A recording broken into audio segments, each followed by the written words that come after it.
Reserbang ginto ng Pilipinas biglang bumaba. 15% ng reserbang ginto ng Pilipinas tila patagong ibinenta sa ilalim di umano ng Administrasyong Marcos. Pero ang naging post ng article ng Square Money kung saan nakasaad dito, bumaba na di umano ang gold reserve ng Pilipinas. Hinlag number 1 ang Pilipinas sa pinakamaraming gold na ibinenta worldwide sa unang 6 na buwan ng taong 2024. Habang ang ibang bansa ay nagpapalakas ng kanilang reserba ng ginto, ay di umano'y nagbenta naman ang Pilipinas ng halos sa 25 na toneladang ginto. Ayun pa sa kanilang article, pinost online. While the other countries are beefing up their gold reserve, the Philippines unloaded nearly 25 tons of gold so far in the first 6 months of the year, according to official report. Today, I learned the Bangko Sentral ng Pilipinas sold the most gold worldwide in the first half of 2024.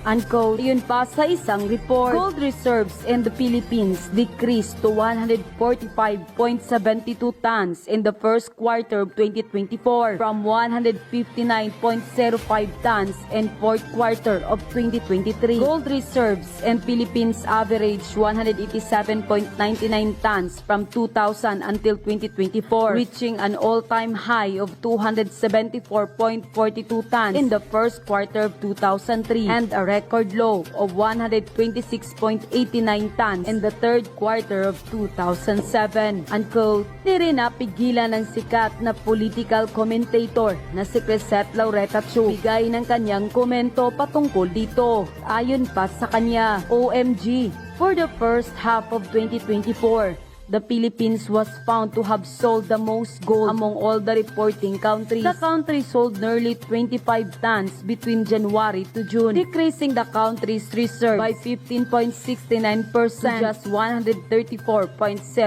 tons. Unquote. Ang balitang ito ay tila ikinagulat ng marami sa ating mga kababayan. Hindi na iwasang magtanong, totoo ba ito at ano ba ang dahilan?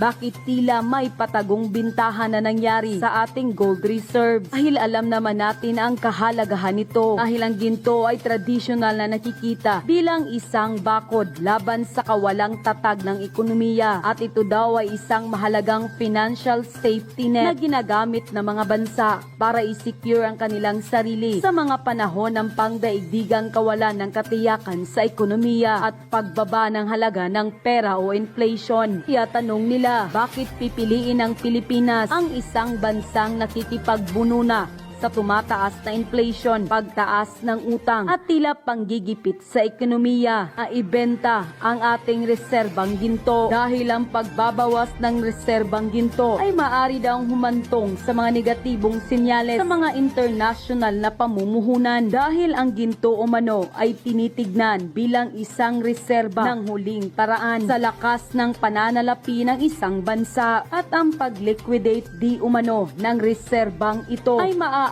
di umanong magpahiwatig ng mas malalim na problema sa pananalapi, sa mas mataas na inflation, pagbaba ng halaga ng pera at pagtigil di umano ng paglago ng ekonomiya sa mga susunod na taon. Kaya tila lumilitaw daw ngayon na ang gobyerno ay mas nakatuon sa mga panandaliang pag-aayos sa halip na gumawa ng isang permanente at responsableng patakarang pang-ekonomiya na tiyak na makakasiguro sa kinabukasan ng bansa. Nagkakagulo dyan sa Malacanang. Ang balita ko, may nagsasabong daw dyan sa Malacanang ngayon. Ha? Balita ho natin yan na nagkakaroon na ho ng konting problema dyan. Bakit? Hindi ho magkasundo yung dalawa. Bakit ho kanyo? Mapag-usapan natin yan. Ha? Kasi alam mo, itong sinasabi nilang fake news, parang sila ho ata ang talagang author ng fake news. Bakit to? Papaliwanag ho natin yan, ha? Unahin na po na natin itong balitang to kasi importante itong balitang to na tila talagang medyo meron na hong ewan ko kung meron bang hidwaan, kasunduan at kaguluhan. Bakit? Mamaya babanggitin natin yan, ha? Presidential Communications Office Acting Secretary Jay Ruiz pinabulaanan at tinawag na fake news sa mga issue na ibinabato laban sa kanya. Partikular na ang umano'y tingnan nyo to, ha? Tingnan nyo to. Sabi niya, binabato ako ng fake news. Alamin natin kung kanino galing yung fake news, ha? Matindi to. Easy. Papaliwanag ko sa inyo kung paano naging ganito. Ang milyong halaga ng kontrata na natanggap mula sa PCSO. Si Kenneth Pasyente sa sentro ng balita. The voice of Truth should be louder than lies. Aba, may pangarap itong maging politiko. May paganon-ganon pa. The voice of truth. May pagayon-gayon pa, oh. Yan ang pahayag ni Presidential Communications Office Acting Secretary Jay Ruiz kasunod ng paglutang ng mga maling impormasyon kung saan dawit ang kanyang pangalan. Naka! Partikular na rito ang nailathalang news article na naglalaman na may nakuha umano siyang 200 million pesos na halaga ng kontrata mula sa Philippine Charity Sweepstakes Office o PCSO Agoy. dahil sa pagiging co-founder umano niya ng isang media company, ang D8TV. Bagaman ginawa siyang authorized representative ng D8TV sa ginawang joint venture nito sa IBC at PCSO, hindi umano siya nagkaroon ng kahit anumang share sa naturang kumpanya. Ginawa akong parang spokesperson ng kumpanya, head ng sales and marketing noong October 2024. And in January 17, dahil nga may mga iba naman na akong inaayos na negosyo, ako po ay nag-resign sa kumpanya. Aba. I never owned a single share of Digital 8. I never owned a single share. Okay? Ibig sabihin, wala siyang pagmamayari or anything doon sa kumpanya. Yan ang sinasabi niya, ha? Okay, pakinggan natin. Mga kababayan, sabi ko sa inyo, malaglag sa upuan to. Bakit kanyo? I-relax. So maliwanag po yan. Ipinunto pa ng kalihim ang hindi pagiging patas ng naglathala ng artikulo lalo't Naku, hindi hindi daw patas. Akala ko ba ang mga fake news nagpapalabas, mga vlogger? Kasamahan nyo yan eh. Politico.com. Binanggit niya pa nga dito, kilala niya yung mga iba dyan eh. O, ibig sabihin, mga kasamahan niya. So, pwede na ba natin sabihin na ang mga mainstream media nagpapalabas ng fake news pag yan ang yung sinasabi ngayon? Oh. lang siya kinuna ng panig ukol sa issue. Kaya tingin Sabi niya, karma kayo, no? Nakarma ako doon. Sabi niya, bakit? Kasi yan ang problema ng mga mainstream media. Dahil minsan nagmamadali sila. Ewan ko, nagmamadali, nananadya. O basta gusto lang talaga makapanira. Hindi kinukuha yung panig nung taong binabalita nila. Maraming pangyayari yan. Hindi lang yan sa mga ganyan-ganyan. Marami pa yan.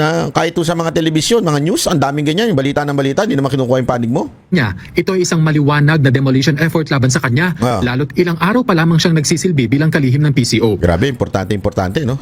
Bakit importante? May demolition job galing sa kanya. Oh, lupit mo, Brad. Ano ka, vice presidente? Ha? Ano ka, presidente? Ha? Ano ka?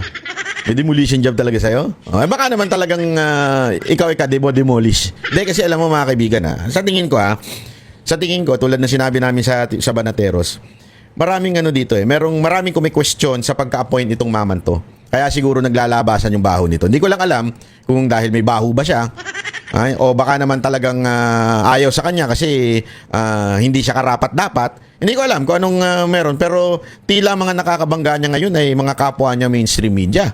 Di ba? Bukod pa rito, ibinahagi ng kalihim na apektado na ang kanyang pamilya. Aba. Tumaas pa nga raw ang alta presyon ng kanyang ina nang malaman ng issue. Kasalanan niyo pa pala. Kasalanan niyo pa pala tumaas ang alta presyon ng kanyang nanay. Kayo talaga, oo. Huwag kayong ganyan. Huwag niyo na ibaba siya. Tataas ang alta presyon niyan, ha? Huwag na. Easy. Huwag niyo na kayong bumabanat. Kawawa naman siya. Hindi ba kinaawa? Tsaka yun nga po, yung implication sa mental health, sa mga mahal ko sa buhay, at yung implication ng security para sa aking mga mahal sa buhay. Wow. Now, I requested for security for myself Sana and all. for my family. Sana all. Kaya ako nga, binabantaan na. Mayat maya, binabantaan ako. Mayat maya, minumura ako. Meron akong ito mga kaibabayan, meron po akong threat. At ayan po ay hindi ho yan gawa-gawa. Yan po ay nakareport sa PNP. Pero wala. Sabi nung PNP, Timanat bay? Anak ka ng wewe. Kung banatan ako niyan hindi ko pirmahan yung niyan. Hindi, totoo. Hindi ako nagbibiro malupit. Buti pa ito si etong si Jay Ruiz dahil nabash siya. Kailangan niya na ng security, di ba? Lupit mo. Dahil lang binash ka sa isyong hindi naman inimbento, hindi mo rin naman dininay, kailangan mo na ng security. Aba, magaling. Bravo! Magaling ka, Atabs. Because of this fake news that turned out of hand na. Naku po. Muli rin niyang iginiit na kasalukuyan Ang tupit. Para talagang kasalanan ng mga taong bayan yung pagka-fake news sa kanya. ang pinoproseso ang pag-divest ng kanyang mga negosyo bago pa siya naupo bilang PCO Secretary kung sakaling makitaan ng mga ito ng conflict of interest. Kasunod nito, babantayan na rin ng PCO ang pagkakaroon ng leakages sa loob mismo ng ahensya para maiwasan ng anumang intriga at maiwasan ang pagkalat ng maling impormasyon. Pinagsasabihan din natin yung masyadong nagbibigay ng intriga. Palakasan ng boses. Palakasan ng bulong. Nako. Huli sa bunganga. Palakasan ng boses. Palakasan ng bulong. Kanino bumubulong? Ha? Kanino bumubulong? Kay Lisa Marcos po ba? Ako nagtatanong lang, ha? Kasi dati, di ba, may balita tayo dyan, may alam tayo. Merong bumubulong na demonyong mataba. Oh? Isang demonyong mataba na mahilig sa chupageti na bumubulong daw di umano kay Lisa Marcos. Ha? Para tanggalin si dating E.S. Rodriguez. Oh. Itong demonyong mataba daw na ito, gusto ng posisyon. Tinanggihan ni E.S. Rodriguez yung kanyang posisyon. E.S. pa si Rodriguez noon, si Atty. Vic. Oh, anong ginawa? Bumubulong yung demonyo. Alam mo yan? Kasi si Rodriguez, tara, inom tayo. Dinaan sa inuman eh. Eh, syempre eh. Champagne dyan. Ako nang taghawak ng champagne mo. Bubulungan lang kita. Alam mo ba, etong si Rodriguez, ganito to masisira ang administrasyon ni Marcos. Yan ba yung bumubulong? Palakasan ng bulong? Ganyan po ba yung bumubulong na laban sa inyo? Hindi, ako nagtatanong lang, ha. Baka na ano lang. Kasi hanggang ngayon, nandiyan pa rin po ba yung bumubulong na yan? Alam ko yun, demonyong yan, pumunta na sa ibang bansa eh. Kumakain na ng hindi na chupageti kinakain niya ngayon. Ha? Hindi na chupageti, may hotdog na kinakain yan. Social na yan. Social na ngayon yan. As in, ang kinakain yan eh, German sausage. hindi na chupageti. German sausage na. So, kailangan din ma-decipher mo kung sino yung nagsasabi ng totoo, sino yung sumisip-sip, sino yung sumisip-sip na yan? Pangalanan mo kasi puro kayo daldal eh. Puro kayo, hindi, kailangan may ganito eh, sumisip. Sino yung sumisip-sip? Sige na, pangalanan mo na, wag ka na mahiya. palakas, sino ang karapat-dapat. Hindi na rin daw magsasampa pa ng kaso ang kalihim sa news organization na sumulat ng artikulo. Sinabi niya na uubos lamang daw ito ng kanyang oras. Sa halip ay pagtutuunan na lamang niya ng panahon ang pagpapabuti pa ng PCO, lalo na ang paglaban sa fake news. Kenneth, pasyente. Alam mo kasi, wala naman pong fake news dyan sa balita. Kasi hindi mo naman dininay that you are representing, walang sinabi ang Politico.com that you own the company. As far as na nababasa ko po, wala po ako nakitang sinabi. You represent the company and you co-found the company.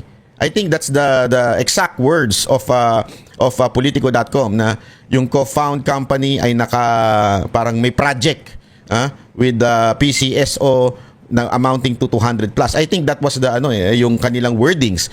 So wala pong fake news doon kasi hindi mo naman dininay. Ang dinideny mo lang ngayon that you are not part of or you are not the owner of Digital 8 yung nakatanggap ng project sa PCSO. Wala naman po ata sinasabing ganun. Kaya siguro naisip-isip mo, wag na ako magdemanda, wala namang mangyayari. Kasi hindi naman nila sinabi yun, di ba?